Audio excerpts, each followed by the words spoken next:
Our world continues to change and push us in ways we have not been challenged before. On this show, we talk about these challenges, how to be aware of them, face them, and overcome them in your life. This is David Waldas, creator of the Aligned Living System. And I'm Nick Musica, Aligned Living Coach. Welcome to the Aligned Living System podcast.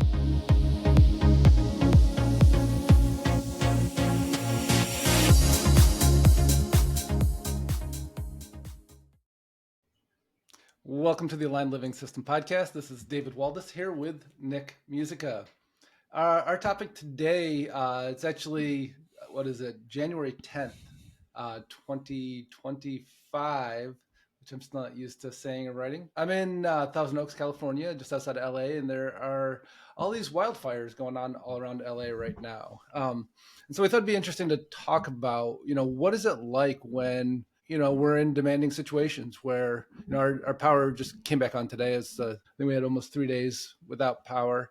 And, here we are, minor things like that, no internet, no power, next to, 10 miles down the road, people that have lost their houses and, their lives for a lot of them, how it feels. Mm-hmm. And some people did lose their lives. Another fire popped up yesterday.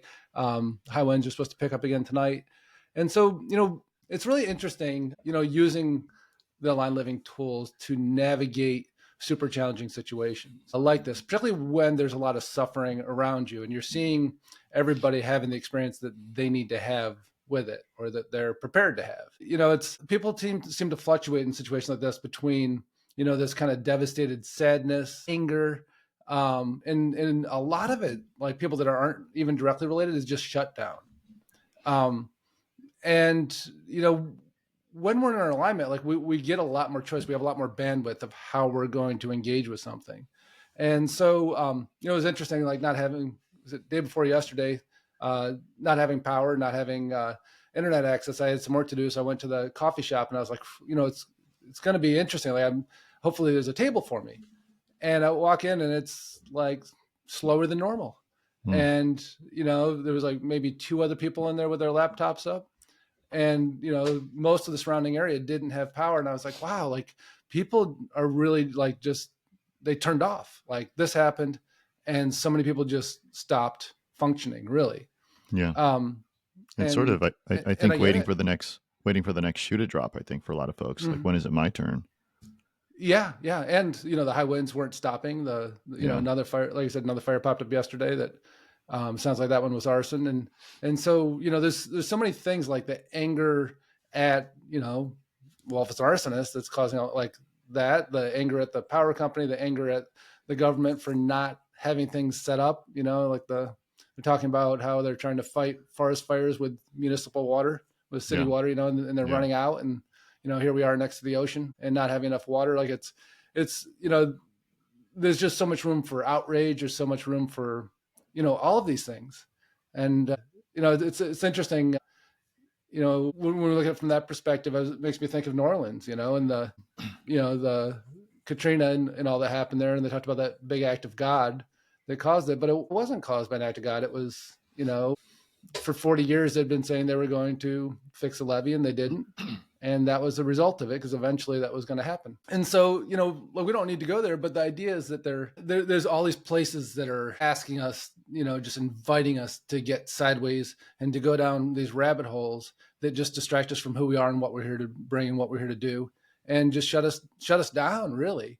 And so when we're in these situations that are super intense, like it gets magnified. And it's also something that's always happening in the world right now, where there's just so much distraction pulling us off our purpose.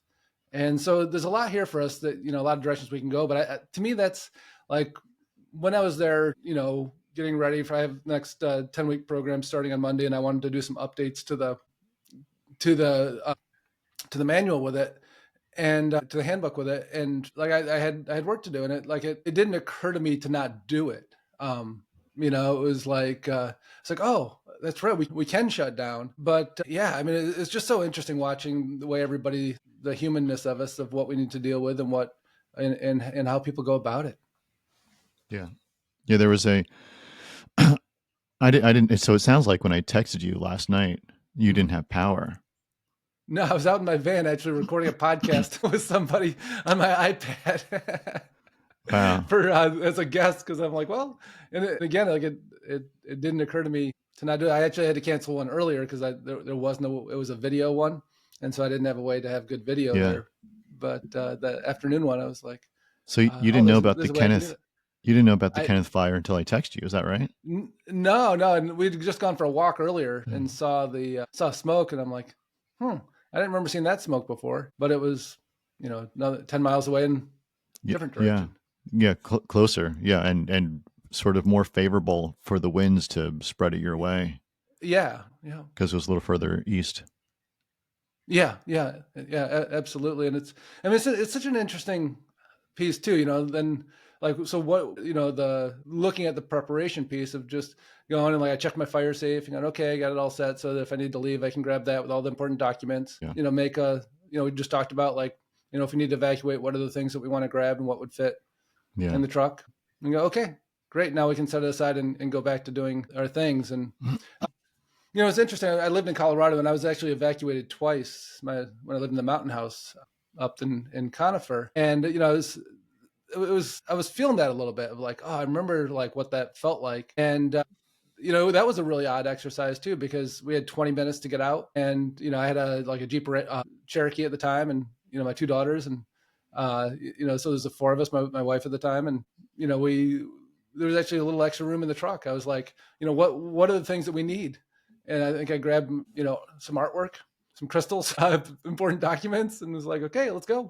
Some of my daughter's favorite toys. But it was, it's just such an interesting thing of like what really matters shows up. We were talking. My wife and I were talking yesterday, and you were in conversation of where so how close is it, and what does that look like? And I was like, I'm not. She's like, did you talk to him? Like, I'm not going to talk to him because I don't know what your power situation is like. So like a text feels way better than pick up the phone and drain battery that I don't fully understand right now. and I looked at it and I said, just to be really clear, like it's happening there, but all of California has not gotten rain, so we should prepare a list. Yeah. She's like, yeah. I'm like, well, I don't know who said it. Probably her. She's smarter than I am frequently. She's like now. I'm like, let's do it. Okay. So we start to get a list together and prioritize that list and whose car is it going to be, and like we should bring a bottle of water because maybe water is going to be a bad situation. You just don't know, right? So what is it that you can fit in, and how fast can you do it? And now my mind's going back to like grammar school of hearing the fire alarm go off, right? And like, we all know what to do, single file, go out, like, and it's all just in preparation of, and we haven't dry run this thing. We have no idea if it's going to take a minute or an hour to get 5 pieces of things together. The cats in cages, right? The cats in cages are going to take 20 minutes, potentially. But like you can't dry run the cats in cages. That's not a good idea. It's better to sneak up on them with it. better that they do not know. Yeah. You have to just like, oh no, it's just, why don't you come sit on my lap? We're just relaxing on the couch. Yeah, that's right. Follow this trail of treats from under the bed. Come on, it'll be fine. It'll be fine. Yeah. Don't mind this carrier. When I was teaching, one of my students had really high functioning autism, but still had all those common traits with autism. And we had a lockdown where there was a armed robbery in the neighborhood, and the suspect had run into the neighborhood where our school was. And so there was a ice cream truck out front, and the kids were in line, and this particular student was in line. And I was like, so I went outside to clear all the students in because there could be an armed fugitive running through the school. And so I told all the kids, get in, and the students still stand there looking at the ice cream truck. I'm like, all right, like, what do you want to get? We got his ice cream, and then we went. I'm like, if I just like if I tell him he's not having his ice cream, like that's way longer than just going, hey, let's get your ice cream, then we'll go inside. It was such a funny moment to me. I'm like, just took a breath. Oh, okay. So what you getting? Those all right, little let's go ahead and grab decisions. this so we go inside. Yeah, like what is the path forward, rather than I'd imagine cats are probably a lot like that. Yeah. Their temper tantrum would look more like a hospital visit in due time. As again. Yeah. I've done it once. Once is way more than enough. That's great. Yeah. So you've been out of power for a couple of days. Obviously, it's still on. You're back home. Yeah, it just came back on this morning, and they said it may go out again. So Got my phone charging now, but it's been nice. I have my conversion van too, so that was great to, I've got a little mini fridge in there, so we're able to put stuff out there and, Yeah. run power off that if we need it and charge devices off it. And so, it's interesting. Like, it's as big a deal as we make of it too, right? And so it's like, if we have a place inside of ourselves where we can go, where we can get really clear and really clean with ourselves and go, okay, like, it's important for me to know what my plan is. It's important for me to know the action steps I need to take. It's important for me to set up a protocol, right? And now I can set it down. It was interesting too. Like when I left to go work at the cafe, my girlfriend was here and I didn't want to leave her without a vehicle, but she'd never driven my van. So I just went out and said, here's the basics of it. Here's where the parking brake release is. If you do need to leave in a hurry, like you're all set. Okay. It's kind of like checking the smoke alarm batteries. And that's like, we don't need to be scared. Like, do we get scared every time we walk by and see a smoke alarm, or do we go, oh, it's nice having that there. It's cool. Now I know that, it will serve its purpose. And so, I think that when we have a space inside ourselves that can feel safe, even in situations that are potentially unsafe, it makes all the difference in the world. And if we don't have a place inside ourselves to go with that, we're just running through the stories and they're taking us to, whatever, catastrophizing, whatever past history event, whatever, whatever people around us are feeling. And when there's events like this, I remember experiencing it, in San Diego too, like after earthquakes, like there was just this kind of chaotic feeling of the collective consciousness. And, I was feeling that last night because I was out in the driveway recording that podcast. And then I was, I don't really have good cell phone service in the house without, like, there was towers down and stuff. So I was sitting in the booster in my van catching up and had the door open. And I'm like, God, I feel really kind of flighty. And I was like, oh, like I'm out in it right now. I wasn't really paying attention. I had to collect myself and reground. But just that intentionality and going like, oh, we have tools. Like, we don't need to just take a ride with this. We can actually claim ourselves, claim our internal space, get really clear, take the necessary steps and be ready to do what we need to do. And, and that also allows for a faster processing, when we do that.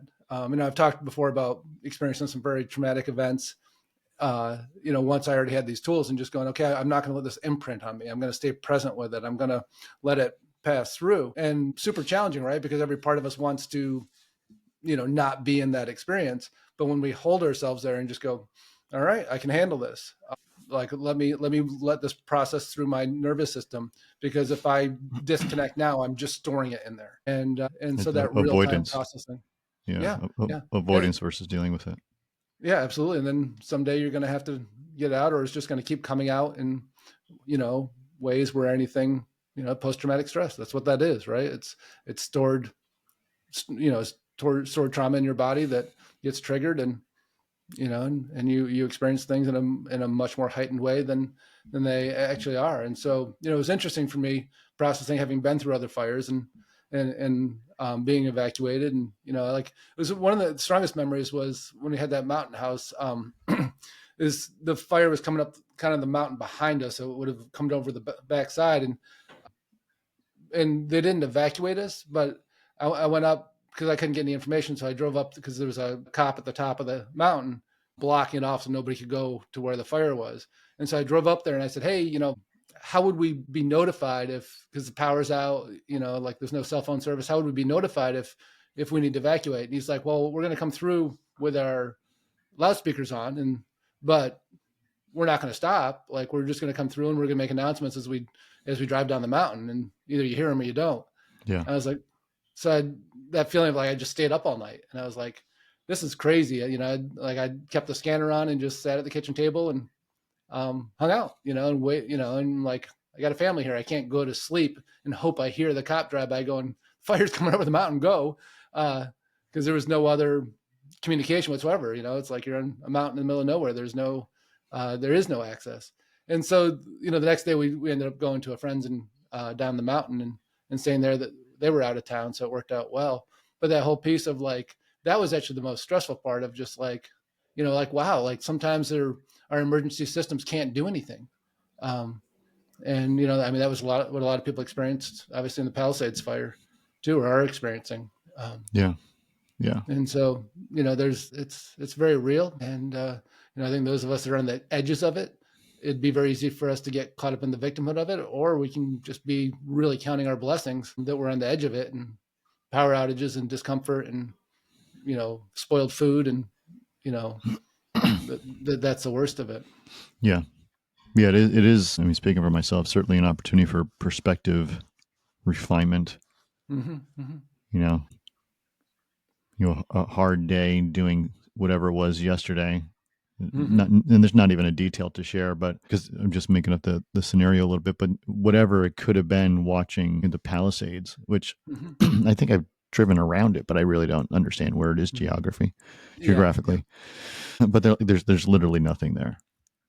Yeah. And Yeah. Well, it's funny, one of my clients has a house there, and, she was texting with me, we're kind of sending the prayers out and the good energy. And so far their house is barely touched. Like, it's just minor damage around the outside of it, which is, it's like miraculous, right? Like, yeah.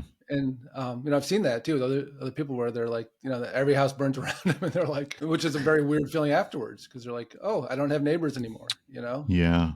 Yeah. And that's a whole nother level of it. But, it is. I went to the dentist yesterday, and he was reliving some of the details from, I think it was 2003 fires. And he's, had some friends who survived it. And one specifically, the entire neighborhood evacuated. Mm-hmm. And he goes back home and he sees his house is fine. Mm-hmm. Mm-hmm. And the difference was he left his gate unlocked. Mm-hmm. And everyone else happened to lock their gate. Mm-hmm. So when the fire trucks came through, they're just, checking gates. Mm-hmm. And his was open. So his house was saved. Wow. It's awesome. And he comes back and he's like, so I'm the one house in the neighborhood that's actually standing. Everything else looks like a fire ripped through here, because it actually did. Yeah. Yeah. So now there's that situation. Yeah. Mm-hmm. It's two levels to it. Yeah. Right. At least you have your house. Cool. Have you seen my view? Yeah. No obstructions. Yeah.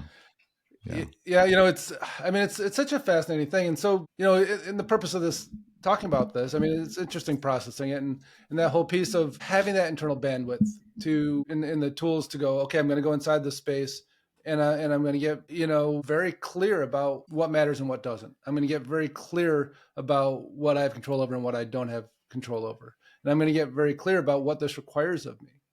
And the other side of that is going, I can't believe the government, doesn't have a firefighting system. I can't believe they've let go of firefighters. They've fired them because of, they didn't want to take the vaccine, or because, I can't believe that we don't have better technology for this. I can't believe that there isn't insurance, like on and on and on, right? Like, we can go down this, and it's true for all areas of life right now. There's just so much silliness happening. And, that's why I love these new downloads that we have with Aligned Living, because it's the idea is like, find the space inside you, and you're responsible for what's going on to what we call your fence line, right? Like that 30 yards out, maybe, from, depending on your field, from you. And this is our locus of control. This is the energetic area that's our domain, that we're in charge of. And of course we influence way beyond that. But when we keep all our focus here and go, this is like, what's my job? We get really clear. We know what our job description is. We know what the roles and responsibilities are. But the moment we start to wander out into those other areas, like, we're just diffused. We don't have the energy to do our job. Like, we're shut down. We're frustrated. We're confused. We're angry. Like, all these things that, people think of as maybe as can be motivators to get stuff done, but we don't need to be playing those games anymore. Like, and really we can't, because that bait is everywhere now. It's everywhere. And, like, when we take charge of our life and go, this is what I'm doing, this is where I'm coming from, this is how I'm influencing things, and this is what I'm all about, and this is how I'm going to, bring that to the world. Like, it changes everything. And then, like, that other stuff, as true as it is and as important as it is, it's not as relevant to us, because we can't let it be, or we're not gonna be able to do what we're here to do, which is, change this place. And we go, like, this place needs to be changing. I'm going to get mad about it. Or am I going to stay here and go, all right, what's my role? Yeah. And make things better for yourself relative to where you are today, and deal with the situation as it is, not how you want it to be and get angry at the things that are out of your control. Yeah, absolutely. And, be the leader that you're wishing was taking charge of this, That's right. and lead whatever it is that you're here to lead from that place. And, and as we're talking about this, like, I'm really cognizant of the idea, like, if you just lost your home, if you just, like, that's not who we're talking to right now. Like, we're not talking to the people who've been through like this real trauma of this. We're talking to people that are like looking at this from the outside and going, oh my God, and absolutely. And, as we process through this and come out the other side, life is just going to keep throwing, oh my Gods at us. Can you believe this at us? And, and it's never been, stronger bait. Yeah. And, like the distraction is just, it's not something that we can engage with in much at all and still do what we're here to do. Yep. Which is different from ignoring it or spiritually bypassing, because we're going, yeah, that exists. Here's the world I'm creating. Yeah. Yeah. The recognition of and the dealing with it as appropriately as possible. Yep. Yeah. And so, it's interesting being here. And I would say the most challenging part for me is being aware of other people's energy that are spun out by it. And knowing that, having my own experience with it and just being like, it's been interesting for me too, just being curious. I'm like, oh, how is that feeling of, sitting at that table, being up all night, knowing the fire was on the other side of the ridge, waiting till the morning to leave. Like how does that feel right now in this context? Like, and just being curious with it, staying present with it, rather than going, I feel really panicky. I don't know why. Or it's like, oh, there's that panicky feeling trying to come in. Interesting. Yeah. Which is, it's a lot to ask. It's a lot to suggest this is the right way to do it. Sure. And, yeah. And in contrast to freaking the fuck out and not being productive. Yeah. Right. It's a way clearer path that has a better end to the story. Mm-hmm. You may not like the end of the story, but it's a better end to the story than freaking the fuck out and staying in a home that's in a neighborhood that's has a fire staring down on it. That's a bad example. And before I had these tools, that wasn't an option for me, right? Like, and that's, to me, is like I know that the Aligned Living System is my system, but it's like it was given to me too. So I'm like always so grateful to have it, because I'm like, oh, I'm so excited that I actually have tools to handle this really crazy situation. Because before I would have been like, like in it. And, of course, and so that whole piece of like, this world that we're experiencing now, that's what these tools were designed for, to go, the world is absolutely insane. It's on fire. And we need to have an inner world that can hold up to all that craziness out there. Yeah. Great. Thanks, David. Yeah, absolutely. Stay safe. Yeah. Keep an eye out for those alerts. I'm just enjoying having power back on for today too. Running the washing machine, running the dishwasher, charging the phones, computer. I'm on the internet. It's funny, these little things. It's been 3 days. I'm like, oh, the internet's less candles, more electricity. Lots of candles. Like a nice gas burning fireplace, which has been nice. So yeah, staring at the fireplace at night. So, yeah, there's always the hidden gifts in these things too. Yeah, for sure. The moments. Awesome. Well, great conversation. I hope it doesn't come across as making light of it, because it's super intense, and wherever you're at with it, like it's intense, and the world's intense. And so having tools to manage it is imperative now. Indeed. Awesome. All right. Well, thanks so much for listening, and have a great week. We hope you enjoyed listening to today's podcast. And if you did, please subscribe so you can catch the next episode. If you want to learn more about the Aligned Living System and how it could support you in your life, check out davidwaldas.com.